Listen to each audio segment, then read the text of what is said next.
Today is very special because 100 years ago, in June 1915, a WWi Hospital opened at Hartlebury Castle. It was because the bishop said that he would allow the old stable block to be converted into a WWi Hospital. And today we're putting on a tea party and an exhibition to commemorate that anniversary.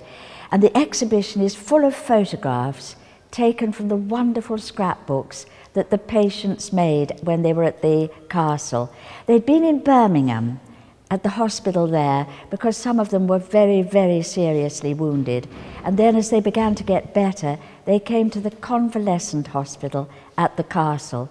And we have wonderful pictures of them going on expeditions. They went to Worcester and went up the river on a boat. They went up the canal. They went to Mr. and Mrs. Stanley Baldwin's silver wedding party. All the soldiers and all the nurses went to Astley Hall for the party. And they also played games here. We had croquet on the carriage circle, and they're playing croquet today. The reenactors have come wearing their hospital blues, and they're playing croquet. And there's a lovely picture on one of the boards showing them playing croquet on the front lawn, exactly as they're doing today.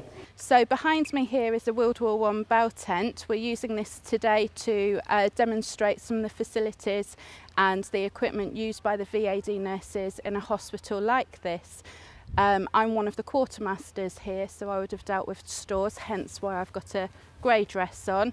And today I'm looking after Private Harding here, who's going to the front hopefully anytime soon. Now he's getting better from his injuries, and we're going to enjoy a game of croquet before the rain.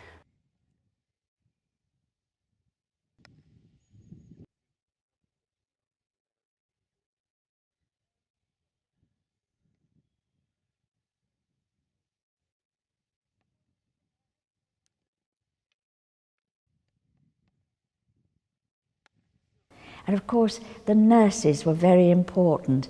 There were two ladies who ran the hospital, the Mrs. Gibbons, and we've got lovely photos of them.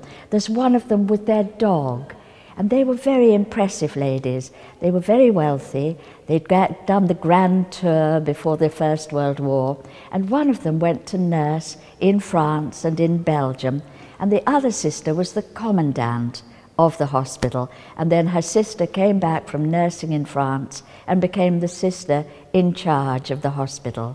So I think they had a very happy time while they were here. All the scrapbooks are full of messages saying how wonderful their time at Hartlebury had been.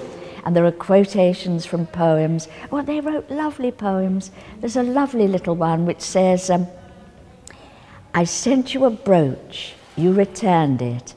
I wrote you a letter, you burned it. I came to the door, he dismissed me, but we met in the lane and he kissed me.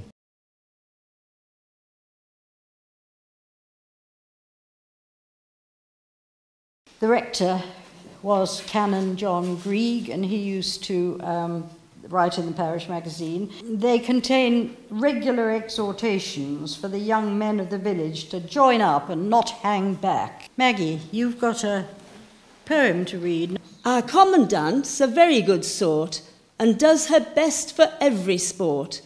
Yet, restricted by the powers that be, her hand is limited and so are we. At massage she really is it, and the boys don't mind it a bit. She also attends to the pay, most important of all, by the way. Sister, with the probe, doth tickle 'em up, and again, when nurse hands her iodine cup, caustic is always good in its way, or so I'm informed by Private G. May. The WWi will soon be no more, after years of work in this rotten war. On the 11th inst, very few were in bed. The necessity had gone for swinging the lead. Must have been composed, obviously, after November 1918.